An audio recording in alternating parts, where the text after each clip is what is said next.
Okay, so good day, everyone. So for our first lecture in statistics and probability, we are going to tackle about random variable and distinguish the types of random variables, such as discrete and continuous random variable.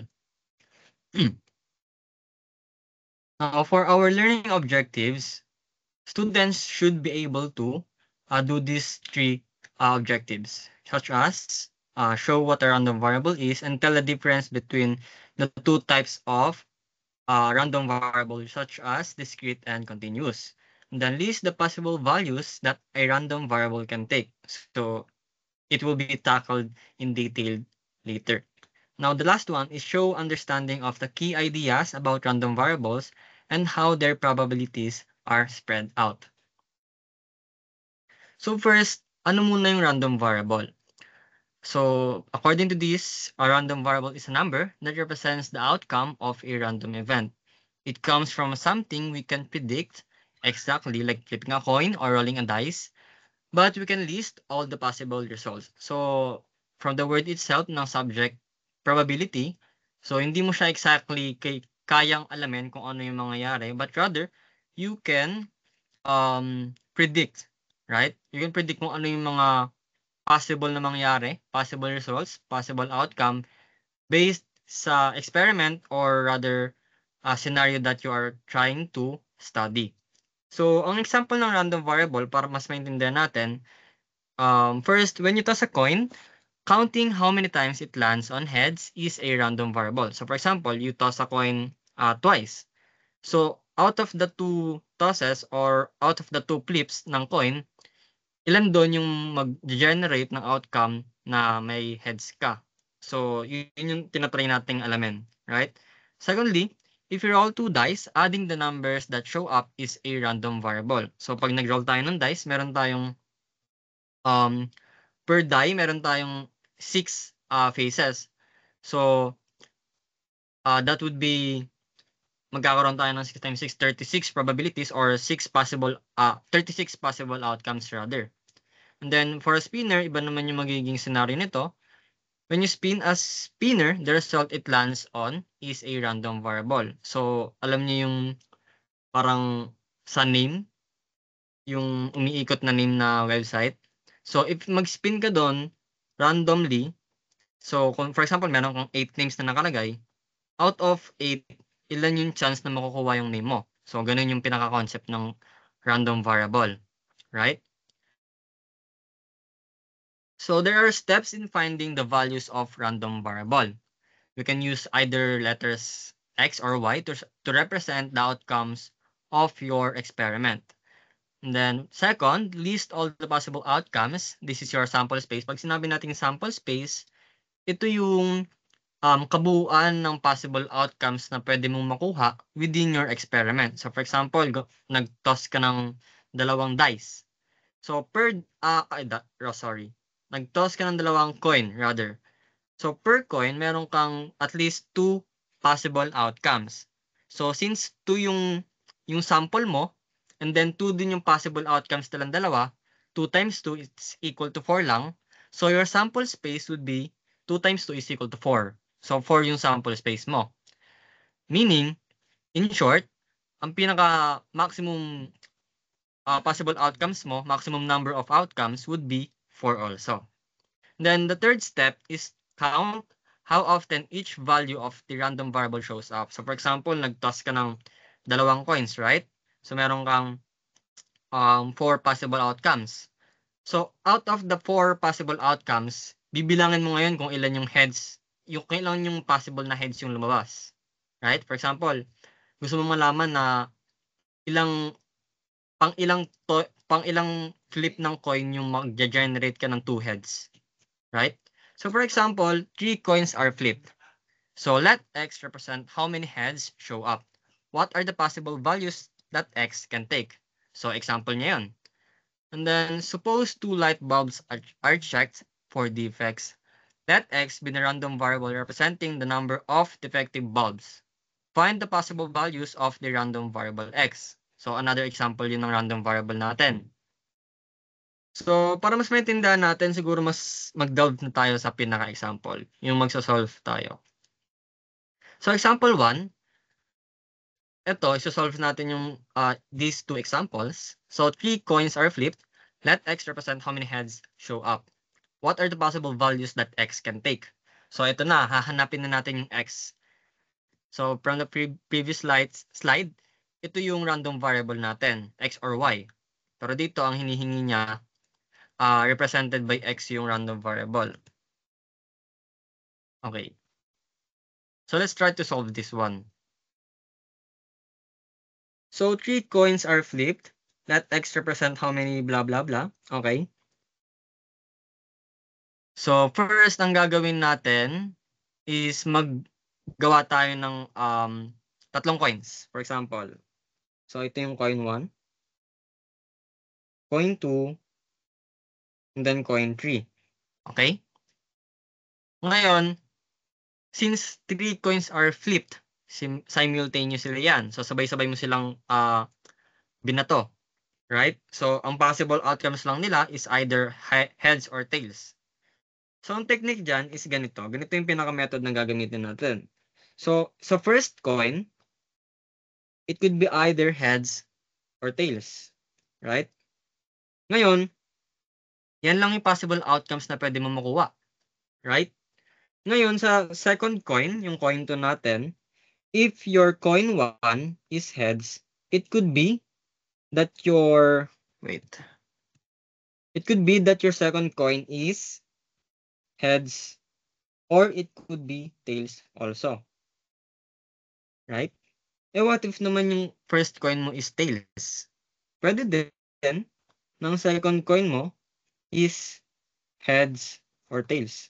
Pwede mangyari yan. Ang daming probabilities na pwedeng mag-occur yung each of the following scenario. Right?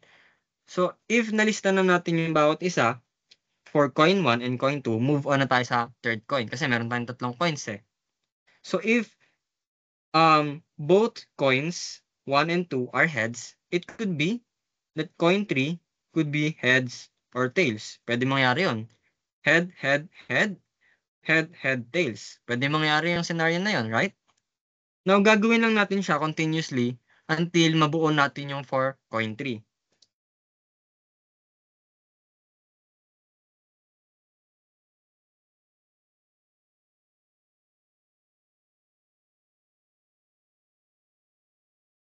So, ganyan siya. Right? So, if makikita natin, meron tayong 1, 2, 3, 4, 5, 6, 7, 8. So, if titignan nga natin, meron tayong 3 samples. So, 3 coins yun. And then multiplied by the possible outcomes of each coin. So, meron tayong possible outcome na 2 lang for each coin, heads or tails. So, that would be 2 times, wait. Rather, ang gagawin natin is 2 times 2 times 2. Kasi meron tayong sample na 3, and then ang possible outcome lang nila is 2. Right? Heads or tails. So, 3 beses na natin ulitin yon. So, 2 times 2 times 2, that would be equal to 8. So, ito na yung sample space natin. Okay?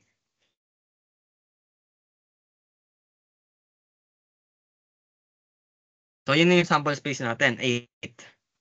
So, meaning, ito yung pinaka number of possible outcomes na pwede natin makuha by flipping the 3 coins simultaneously. Okay? So, ngayon, what are the possible values of x can take? Okay? So, ngayon, ang gagawin natin, move muna natin ito.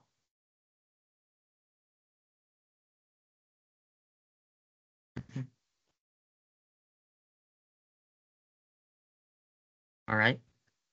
Now, ang gagawin natin ngayon, x, or yung outcome natin, it could be first heads, heads, heads. So, ito yung first outcome natin.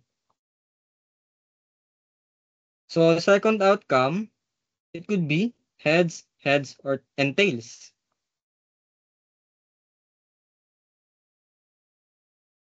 Third outcome, HTH or head, tails, head. So, gagawin lang natin yung pattern na to until na-kompleto natin yung 8 na possible outcomes. Okay?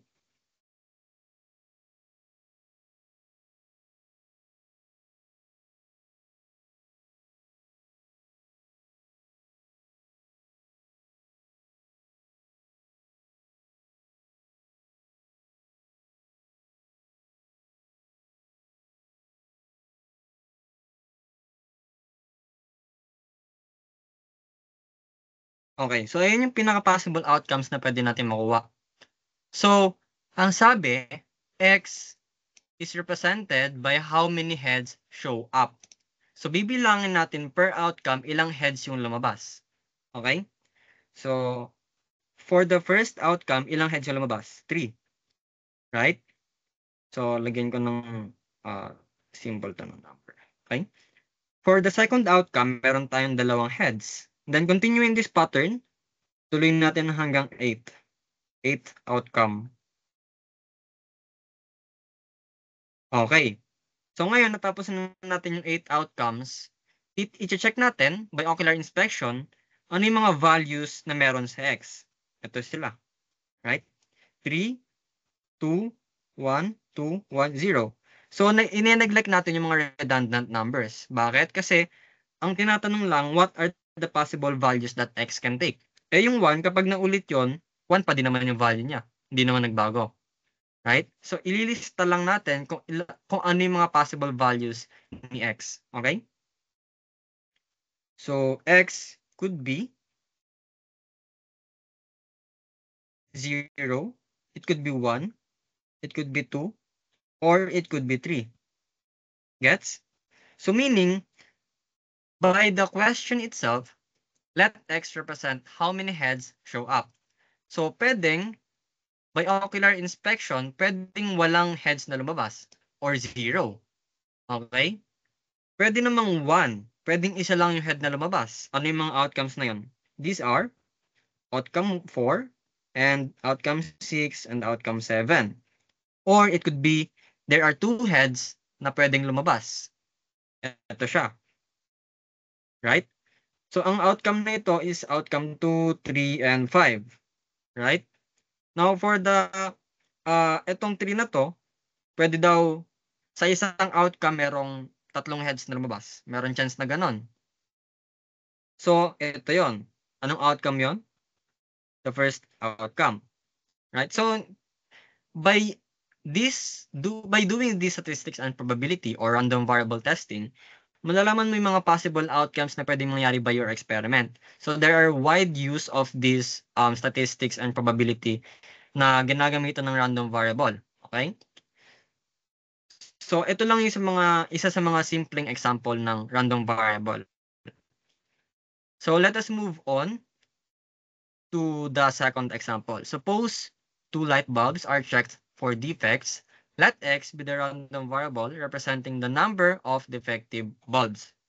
Okay. So, kanina hindi natin naisulat kung ano yung description ni X. Pero ngayon, itatry natin siyang ilagay para hindi tayo malito. X is the number of defective bulbs, rather. Yan. So, yun yung X. If may makikita kayong question, pwede siyang maging Y, pwede siyang any variable na pwedeng ibigay ng textbook sa inyo. Pero for this example, X yung variable na gusto niyong i-represent. Okay? So, meron tayong 2 light bulbs. So, yun na yung magre-represent ng sample natin. So, 2, and then, meron lang tayong possible na 2 outputs or 2 outcomes. It could be that the light bulb is not defective, or it could be that the light bulb is defective. May sira siya.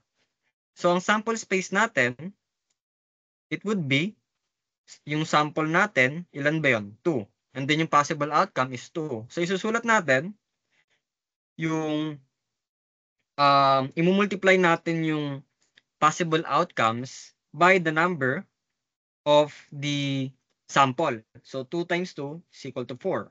So, ito yung magiging sample space natin. Meron tayong magiging maximum or possible outcomes or number of possible outcomes na 4. Okay? Gets ba? Now, move on tayo sa pag-solve ng mismong problem. Problem proper.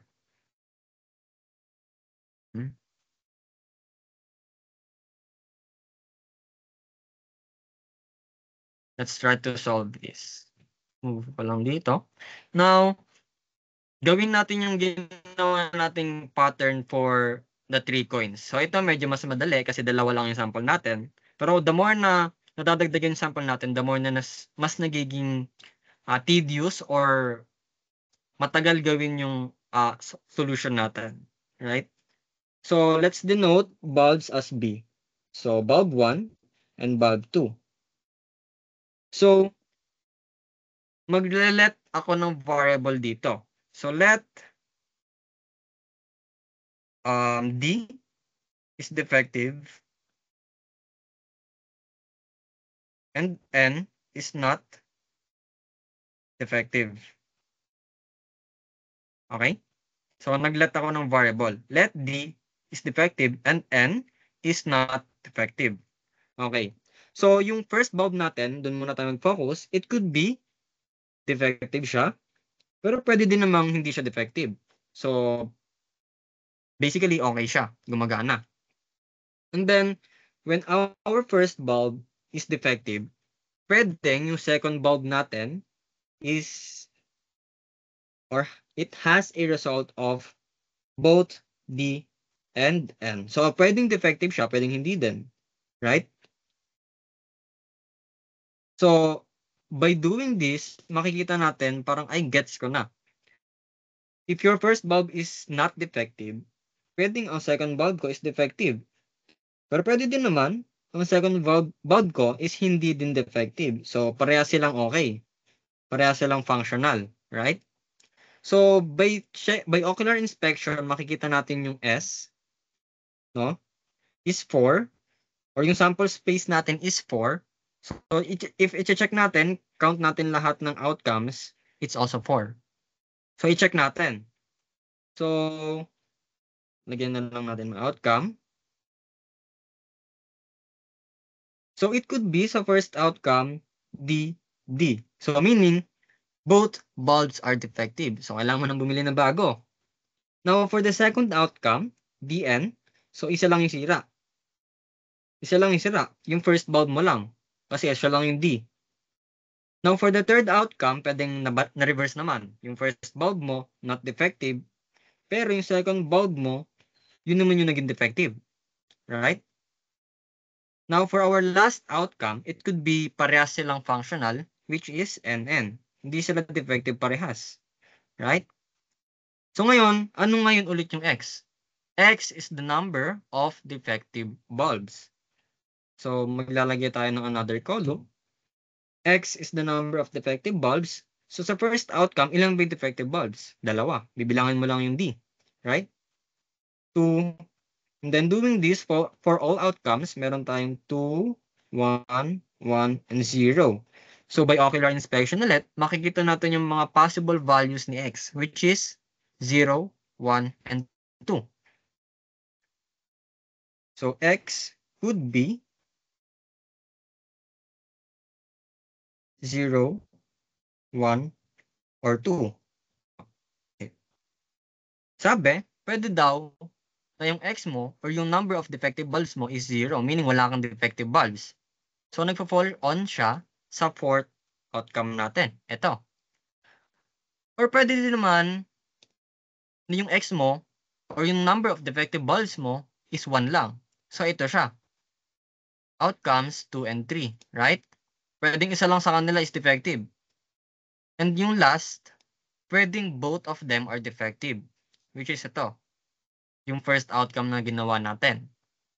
Okay? So, by this, may solution ka na, or rather may final answer ka na for the possible values of your random variable X.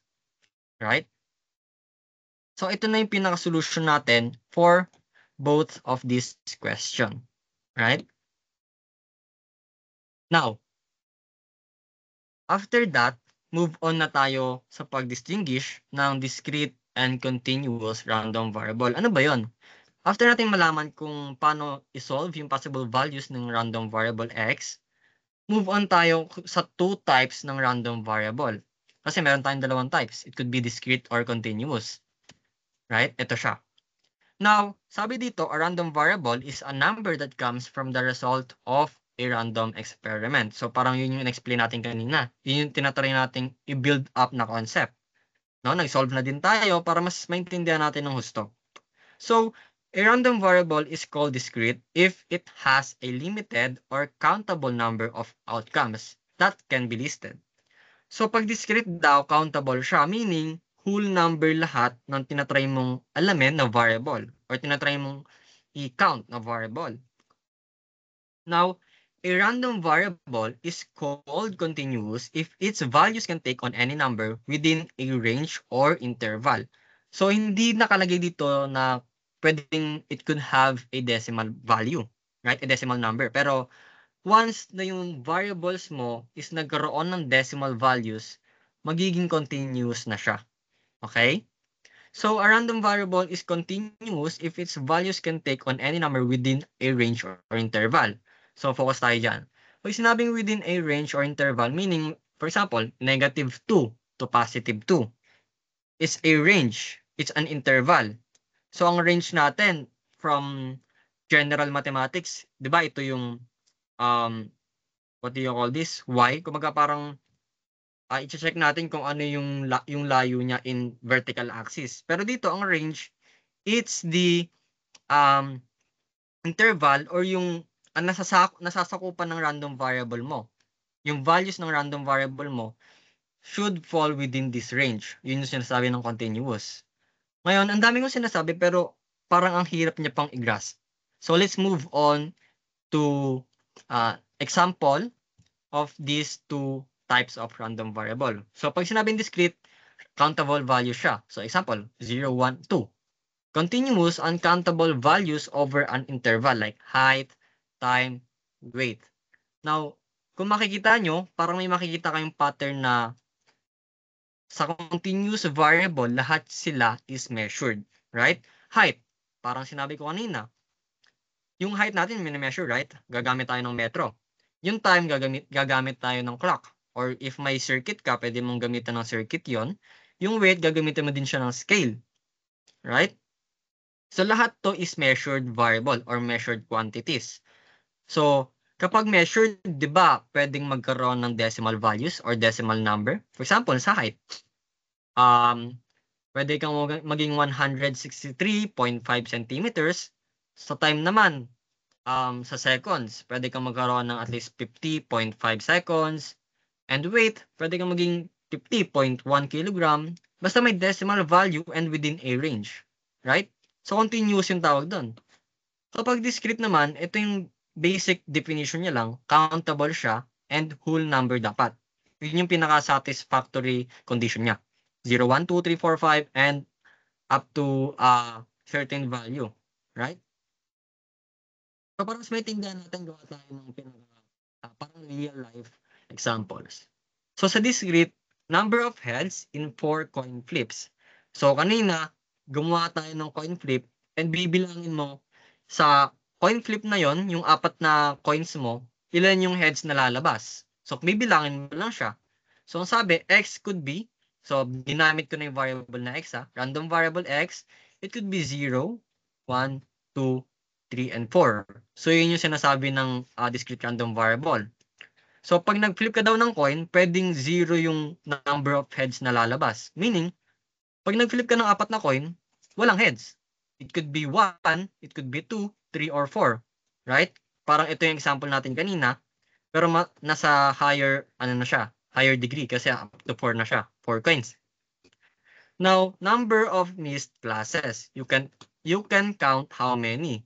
Kasi hindi ka naman pwedeng nakamiss ka ng klase na may decimal. May ganun ba? Wala naman. And reported COVID-19 cases. So, yung cases na yun is countable. Right? Nung pandemic, nabibilang natin yung mga cases na nadadagdag per day.